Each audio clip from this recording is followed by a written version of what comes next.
Informasi lain, saudara, seorang pria tewas di ruang tahanan kantor polisi di Kabupaten Muaro Jambi. Keluarga menduga ada kejanggalan dalam kematian korban dan meminta polisi mengusut kasus ini. Ragil Alfarisi, warga Kelurahan Tanjung, Kecamatan Kumpeh Ilir, Kabupaten Muaro Jambi, tewas di Mapolsek Kumpeh Ilir. Sebelum tewas, korban ditangkap oleh dua anggota Polsek Kumpeh Ilir dan langsung dibawa ke Mapolsek karena kasus pencurian. Namun setelah beberapa jam di Mapolsek, korban yang diduga sudah tidak bernyawa dibawa ke puskesmas. Merasa curiga dan janggal dengan kematian anaknya, orang tua korban membawa anaknya ke rumah sakit untuk melakukan otopsi dan visum. Keluarga menilai ada beberapa kejanggalan terhadap kematian anaknya dan meminta polisi untuk usut tuntas kematian korban. Satu pun tidak ada anggota di situ. Satu pun tidak ada anggota situ. Ketemulah saya satu orang di depan. Ketika saya tanya, anak papa, anak paman. Rupanya saya tengok ke belakang sudah hilang. Nah, itulah kejadiannya bahwa anak saya itu ditangkap jam 9. Jam 10 anak saya itu sudah ada lagi meninggal. Polisi membenarkan korban tewas di ruang tahanan. Pasca meninggalnya korban, Polda Jambi dan Polres Muaro Jambi melakukan penyelidikan terhadap dua polisi yang melakukan penangkapan terhadap korban. Kedua polisi yang sempat kabur berhasil ditangkap dan dimintai keterangan terkait tewasnya korban. Sampai sekarang untuk anggota yang pada saat melakukan piket, dua orang tersebut sudah diamankan di Polres untuk dimintai keterangan untuk menyangkut dengan kronologis kejadian dan tindakan untuk berikutnya.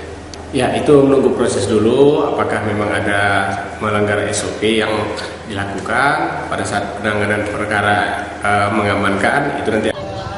Untuk mengetahui penyebab kematian korban, saat ini polisi masih menunggu hasil otopsi jenazah. Tim Liputan, Kompas TV, Jambi. Polisi menetapkan 4 remaja pelaku pembunuhan dan ruda paksa terhadap siswi SMP di Palembang, Sumatera Selatan. Keluarga korban meminta pelaku mendapat hukuman setimpal.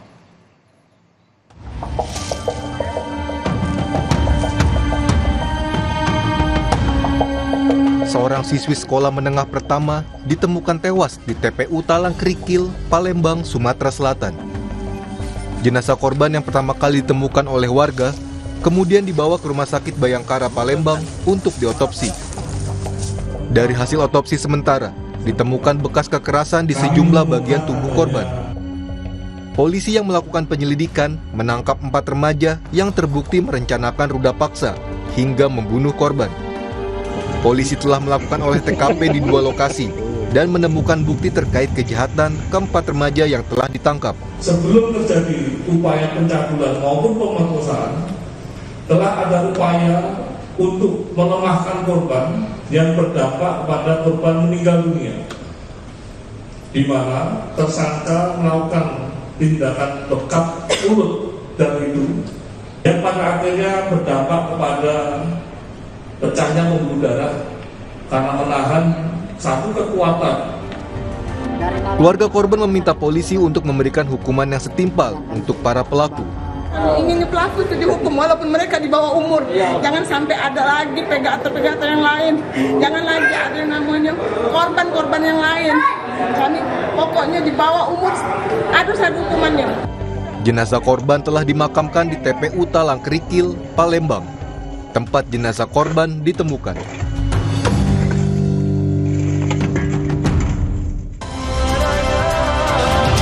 Assalamualaikum warahmatullahi wabarakatuh. Saya Nini Rahayu, Ketua Dewan Pers, ingin menyampaikan ucapan selamat ulang tahun ke-13 Kompas TV. Semoga Kompas TV selalu bisa bekerja secara independen, menghasilkan karya jurnalistik berkualitas, dan selalu menginspirasi. 13 tahun Kompas TV, Indonesia Bersatu.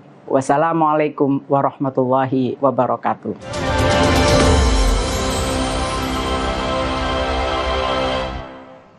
Tetaplah bersama kami, saudara. Usai jeda, Kompas Pagi akan kembali hadir dengan informasi kantor urusan agama Kecamatan Payakumbuh Barat, Sumatera Barat dibobol pencuri. Ratusan buku nikah dan 1 laptop raib dicuri.